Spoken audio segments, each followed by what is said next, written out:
Assalamualaikum warahmatullahi wabarakatuh. Salam sejahtera untuk kita semua. Hari ini kita masuk ke bahasan standar dan mutu pelayanan prima, dimana untuk minggu lalu kita sudah membahas terkait dengan pengertian lalu konsep pelayanan prima A6. Dan sekarang kita akan masuk ke bagaimana sih sebenarnya standar pelayanan itu dan mutunya itu seperti apa. Jadi untuk mutu nanti kita akan mengacu pada TQM. Lalu sebelum kita masuk ke mutu, kita harus mengetahui dahulu sebenarnya standar pelayanan itu sebenarnya seperti apa. Nah, standar pelayanan.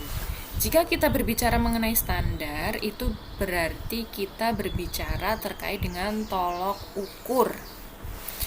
Di sini dapat dijelaskan bahwa standar pelayanan prima adalah standar dalam melayani kebutuhan dari pelanggan ataupun orang lain.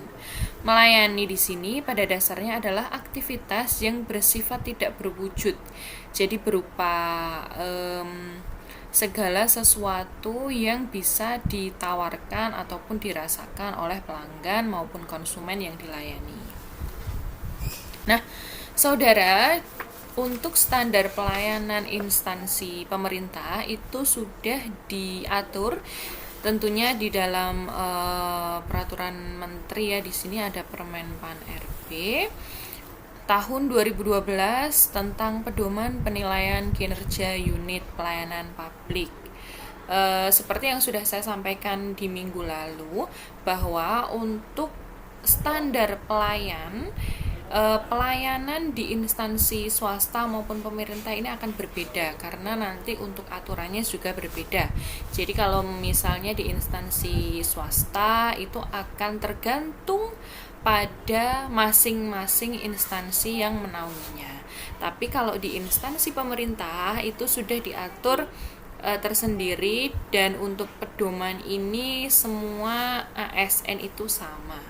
Jadi kalau mengacu pada Permenpan RB tersebut, standar pelayanan ini merupakan tolok ukur yang dipergunakan sebagai pedoman penyelenggaraan pelayanan dan acuan penilaian kualitas pelayanan sebagai kewajiban dan janji penyelenggara kepada masyarakat dalam rangka pelayanan yang berkualitas, cepat, mudah, terjangkau, dan terukur.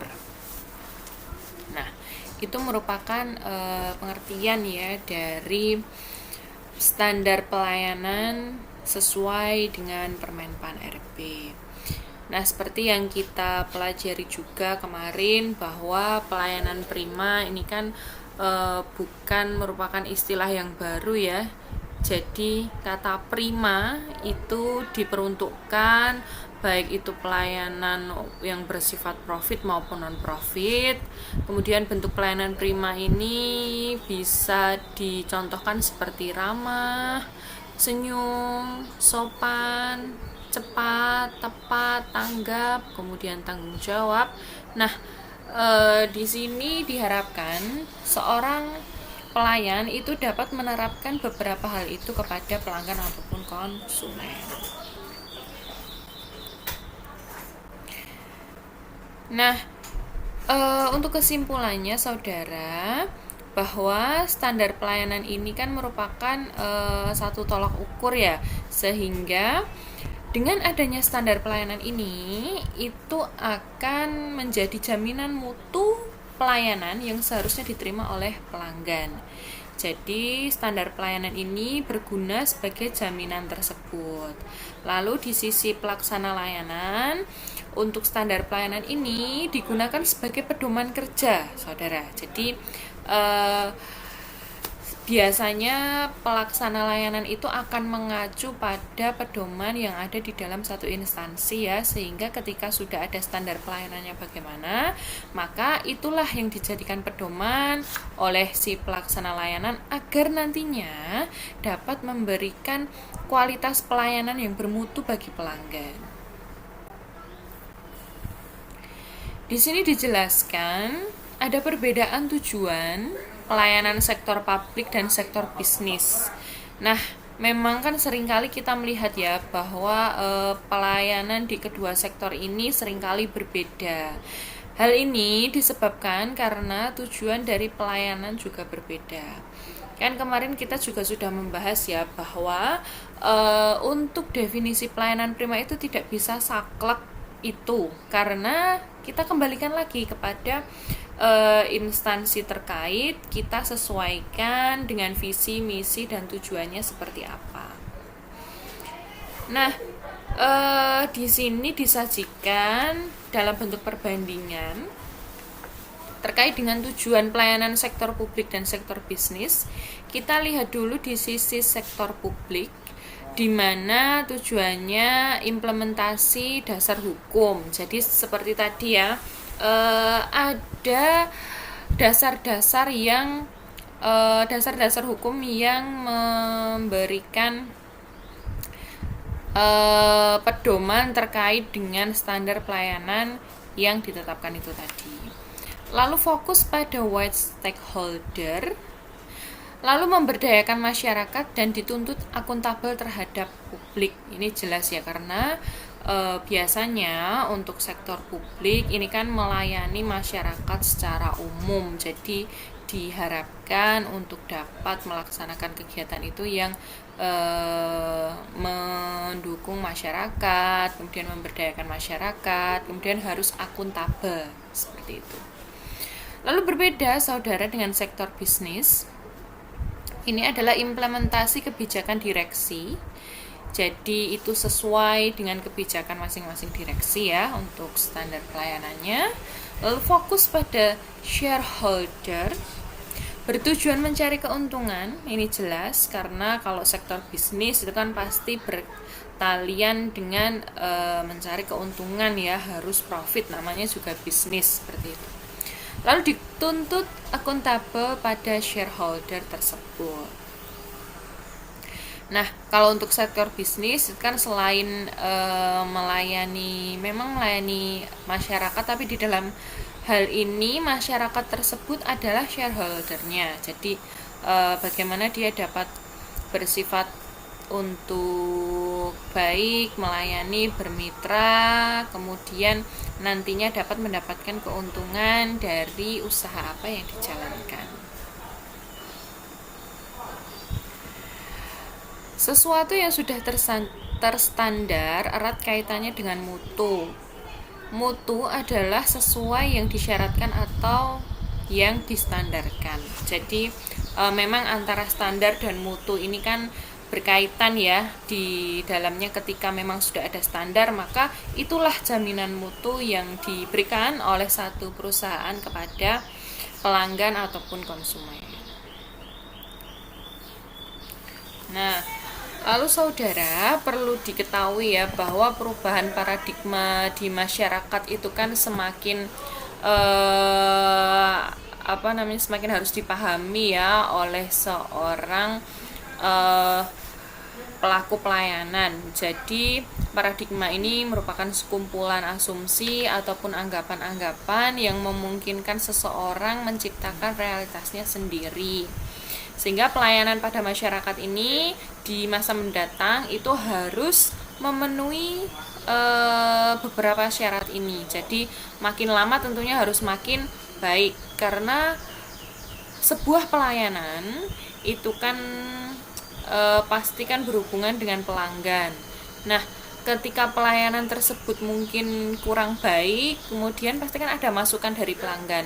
Nah, dengan adanya masukan-masukan dari pelanggan inilah yang membuat pelayanan itu makin lama makin baik. Lalu faster, makin lama makin cepat ya, seiring dengan berkembangnya teknologi, kemudian seiring dengan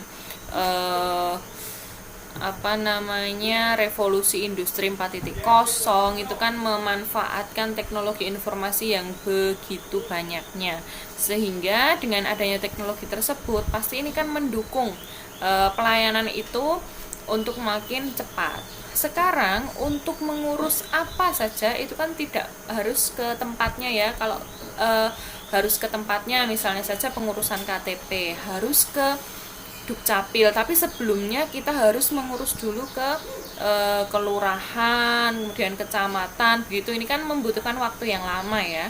Nah, saat ini kan sudah ada yang namanya pelayanan online. Walaupun kita harus tetap untuk meminta keterangan ke RT, RW, ke kelurahan, namun setelah dari kelurahan itu kita bisa langsung menangani dokumen kita itu melalui teknologi dengan adanya sistem seperti itu. Jadi kan ini otomatis mempercepat dari pelayanan yang dilaksanakan oleh Dukcapil. Jadi kita tidak usahlah jauh-jauh ke Dukcapil, kita duduk di rumah saja, kemudian tinggal unggah dokumen-dokumennya, lalu ya sudah selesai, kita tinggal tunggu hasilnya. Lalu makin lama makin diperbarui. Ini kaitannya dengan yang tadi ya. Mungkin kalau dulu pelayanan itu masih secara tradisional, jadi harus ke sana, kemudian diperbarui lagi dengan adanya sistem. Mungkin sistem tersebut belum sempurna, di tahun berikutnya diperbarui lagi menjadi lebih sempurna, sehingga mungkin saja besok itu kita tidak usah ke RT RW ya, jadi mungkin ke RT RW saja sudah online begitu, jadi sistemnya sudah lebih terintegrasi. Lalu makin lama makin murah,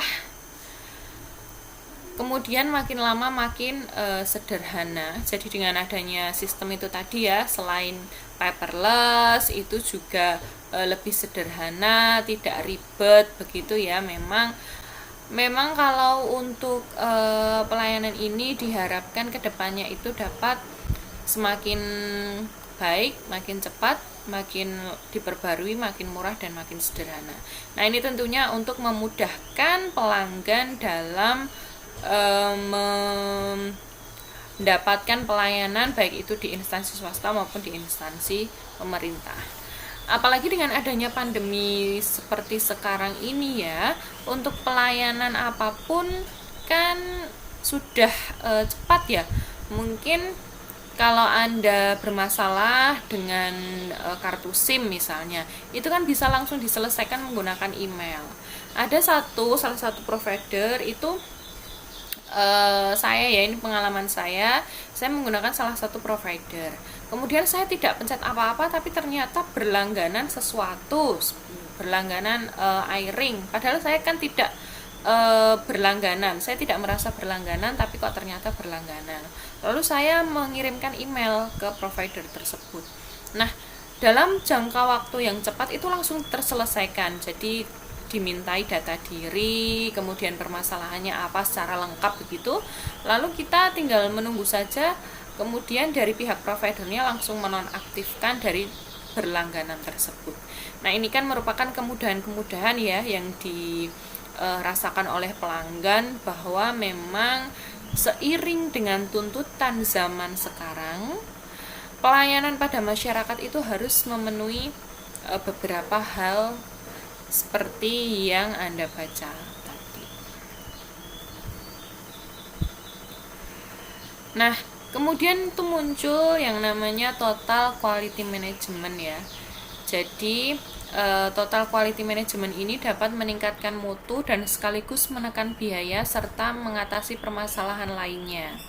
Jadi untuk TQM ini yang mengembangkan adalah W. Edward Deming, dimana kalau dulu total quality management ini diterapkan oleh sektor-sektor swasta, tapi seiring berkembangnya waktu, untuk sektor pemerintah ataupun sektor publik ini mulai menerapkan yang namanya total quality management.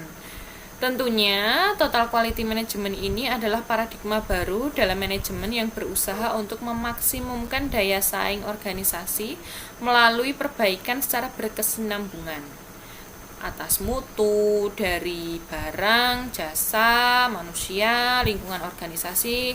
Jadi ini mencakup keseluruhan.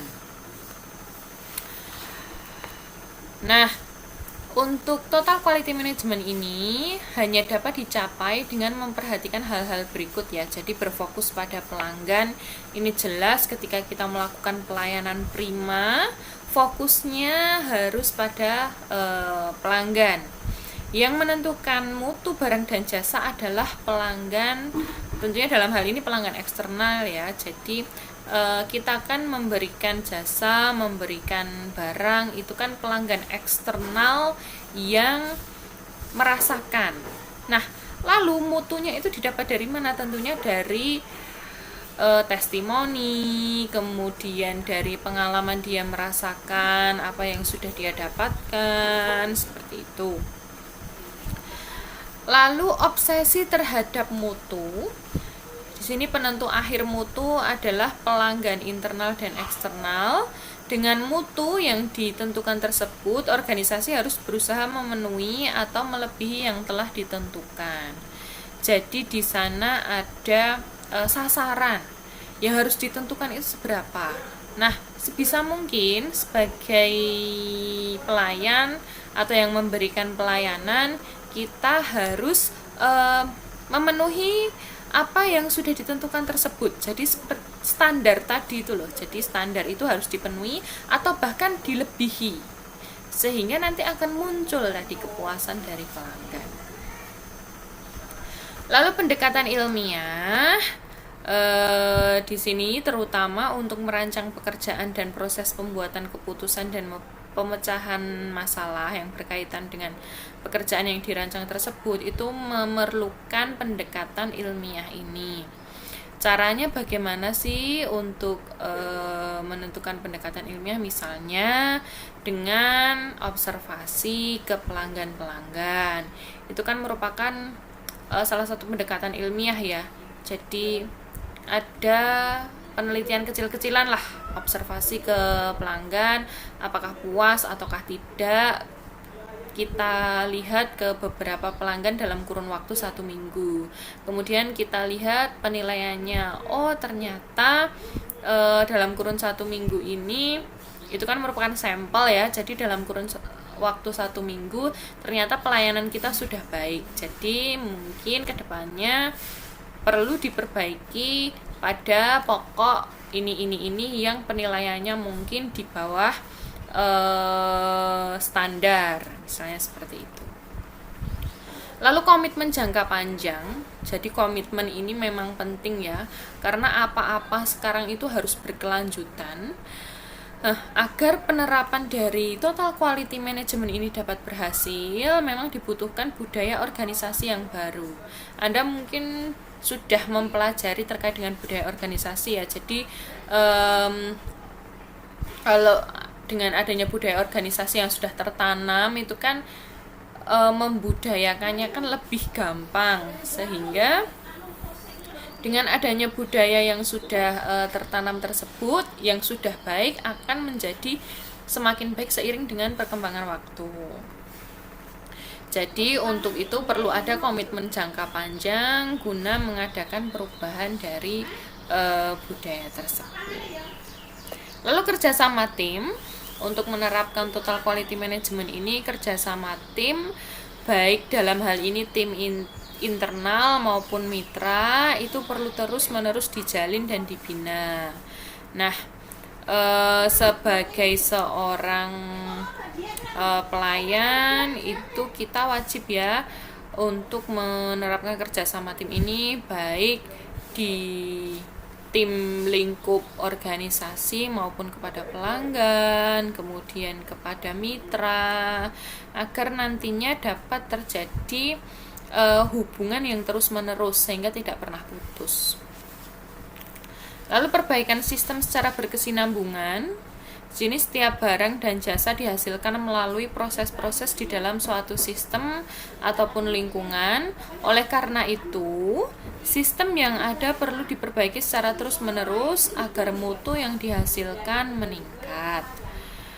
Nah, ini seperti yang tadi ya. Jadi mungkin ketika ada masukan dari pelanggan, dari mitra, itu perlu diakomodir, sehingga dengan kita sudah mengakomodir dari masukan-masukan yang ada, itu sistem otomatis akan kita perbaiki sesuai dengan masukan yang ada.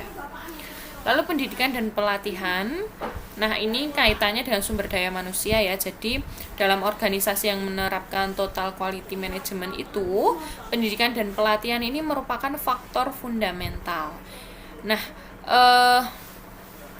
belajar itu kan merupakan proses yang tidak ada akhirnya, tidak ada hentinya ya. Walaupun Anda menduduki posisi mungkin jabatan yang tinggi, pasti akan tetap menjalani yang namanya pendidikan dan pelatihan ini. Sekelas manajer saja itu ada pendidikan dan pelatihannya loh. Apalagi misalkan saja customer service itu kan ada yang namanya pelatihan komunikasi efektif, kemudian pelatihan bagaimana sih caranya memberi pelayanan yang baik. Nah, ini total quality management ini akan dapat dicapai ketika organisasi tersebut berkomitmen untuk selalu mengadakan pendidikan dan pelatihan. Memang pendidikan dan pelatihan ini tidak harus dilakukan di organisasi tersebut ya, jadi bisa mengirimkan staf-staf ataupun sumber daya manusianya keluar organisasi untuk mengikuti pendidikan dan pelatihan ini. Jadi bagaimana kita pintar-pintarnya lah untuk mengelola hal tersebut.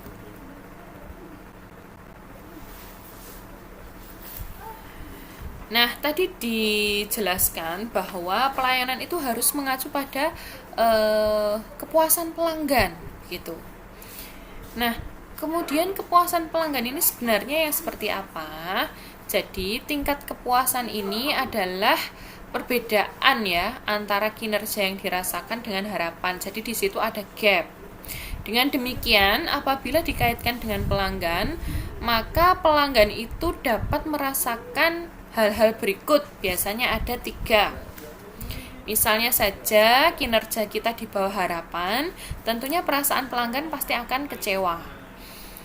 Jika kinerja kita sesuai harapan, maka akan puas. Pelanggan itu akan merasa puas. Oh, ternyata memang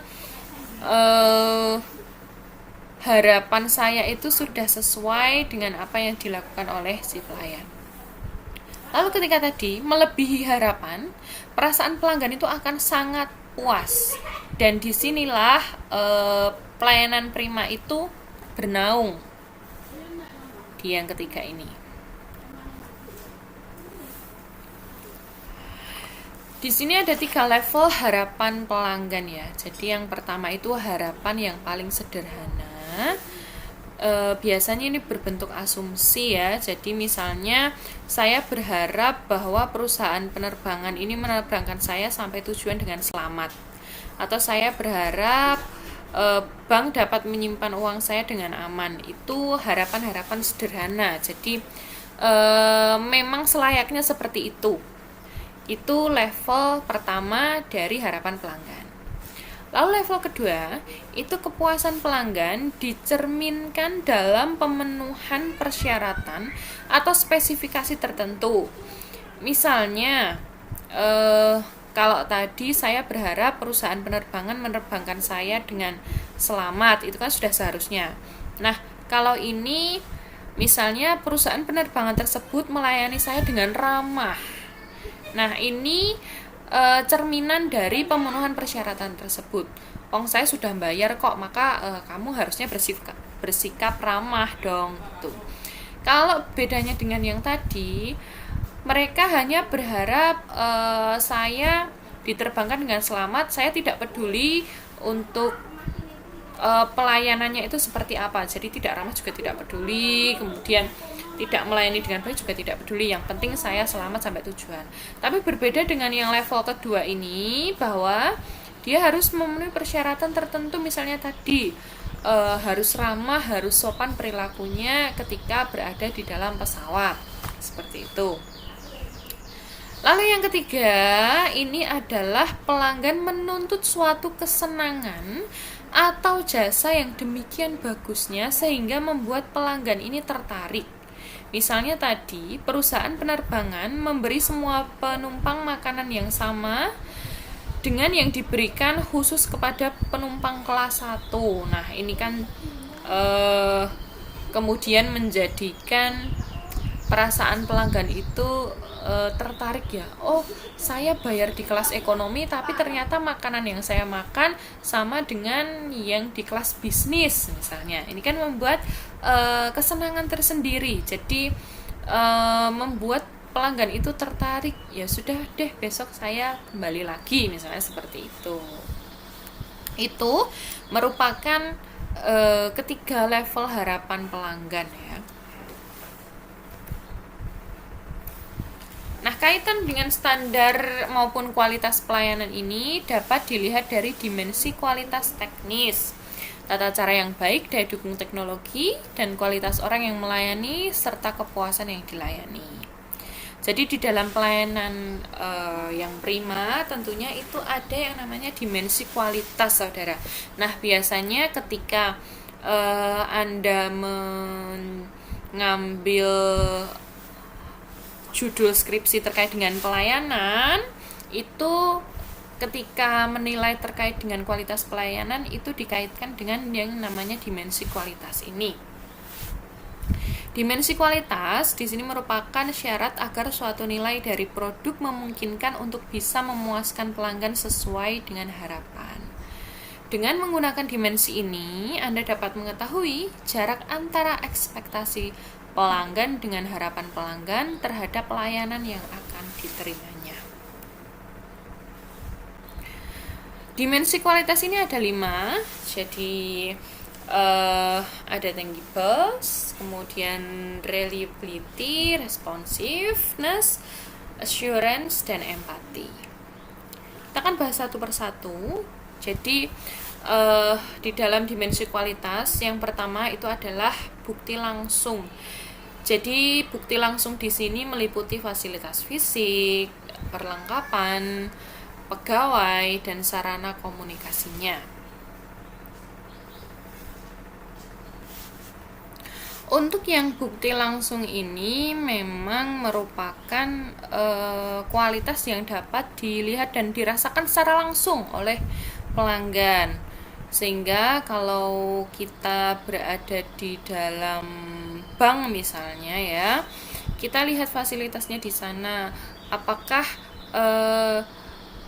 mungkin ada kursi pijat ya, jadi selama menunggu pelanggan itu bisa menikmati kursi pijat tersebut. Ini kan merupakan bukti langsung. Jadi adanya sarana prasarana di sana yang menunjang itu dapat menjadi bukti langsung kualitas pelayanan itu. Lalu ada keandalan. Nah, terkait dengan keandalan ini adalah kemampuan perusahaan dalam memberikan layanan bagi pelanggan ya. Jadi dilihat dari katanya saja dia bisa handal seperti itu.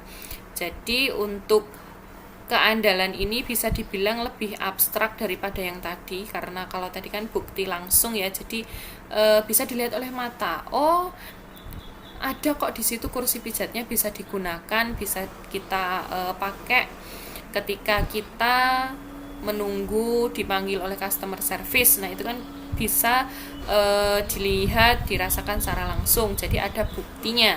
Tapi kalau keandalan di sini itu sifatnya lebih abstrak, jadi meliputi kemampuan memberikan pelayanan yang dijanjikan dengan segera, akurat, dan memuaskan. Misalnya di satu bank begitu, kemudian kita menghadapi masalah terkait dengan layanan mobile banking. Kemudian kita sudah menunggu di sana, lalu kita langsung berhadapan dengan customer service. Nah, disinilah yang disebut dengan keandalan tersebut. Jadi bagaimana customer service itu dapat memberikan kemampuannya ya dalam menangani permasalahan pelanggan itu. Lalu daya tanggap yang ketiga, saudara.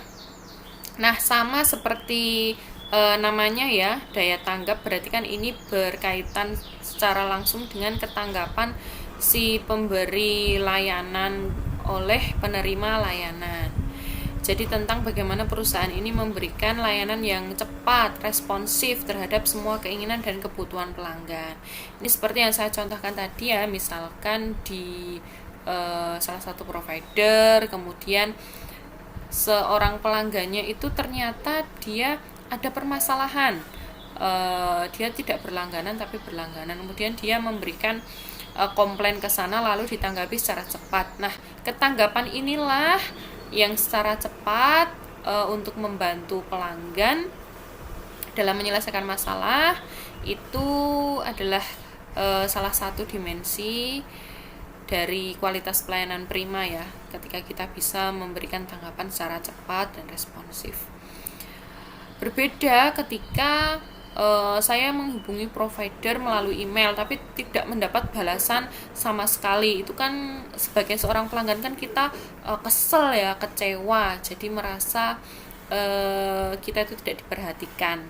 Nah, inilah yang sebaiknya dihindari. Lalu yang keempat ada jaminan. Jadi kalau jaminan di sini adalah meliputi pengetahuan, kemampuan, kesopanan, dan sifat yang dipercaya yang dimiliki para staf, bebas dari bahaya, risiko, dan keraguan-raguan.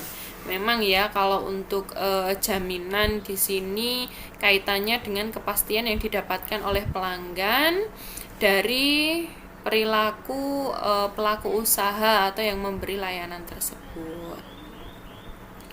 Jadi ketika mungkin kecewa kemudian diberikan jaminan, misalnya diberikan jaminan, kalau tadi kan misalnya kecewa dengan provider kemudian diberikan jaminan kuota gratis gitu kan, jadi keraguan-raguannya ini akan menjadi hilang dengan adanya jaminan tersebut. Lalu yang terakhir saudara ada empati, di mana dimensi terakhir dari kelima dimensi tadi itu merupakan empati. Di sini kaitannya dengan perhatian ya, yang tulus dan dekat kepada masing-masing pelanggan. Empati ini meliputi kemudahan dalam melakukan hubungan, komunikasi yang baik, perhatian pribadi, dan memahami kebutuhan para pelanggan. Tentunya sikap empati ini akan membantu untuk mengetahui kebutuhan serta keinginan dari pelanggan itu secara spesifik. Jadi dengan adanya pendekatan pribadi ya, kan kalau empati ini kan kaitannya dengan pendekatan pribadi. Nah, ketika kita sudah melakukan pendekatan-pendekatan pribadi tersebut, itu kan kita akan lebih tahu maunya itu sebenarnya itu apa. Kemudian dikomunikasikan dengan baik. Dengan adanya empati ini, tentunya kualitas dari pelayanan akan lebih baik. Sehingga itu tadi saudara, dengan 5 dimensi itu tadi, bukti langsung, keandalan, daya tanggap, jaminan, dan empati ini seorang pelaku usaha atau pemberi layanan bisa dengan mudah mengenali apa yang sebenarnya diinginkan oleh pelanggan, sehingga nanti akan berdampak pada kepuasan dari pelanggan.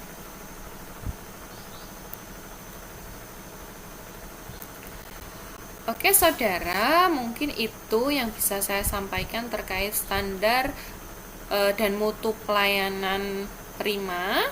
Jadi untuk bisa mencapai pelayanan prima memang membutuhkan usaha-usaha yang dilakukan oleh perusahaan, baik itu dari sikap pelayan, kemudian bukti fisik yang diberikan, lalu jaminan yang diberikan, serta hal-hal lain yang menunjang dari pemenuhan kebutuhan maupun keinginan pelanggan. Mungkin itu yang bisa saya sampaikan hari ini. Semoga kita bisa mengambil sedikit ilmu dari apa yang sudah kita pelajari hari ini. Saya akhiri. Wassalamualaikum warahmatullahi wabarakatuh.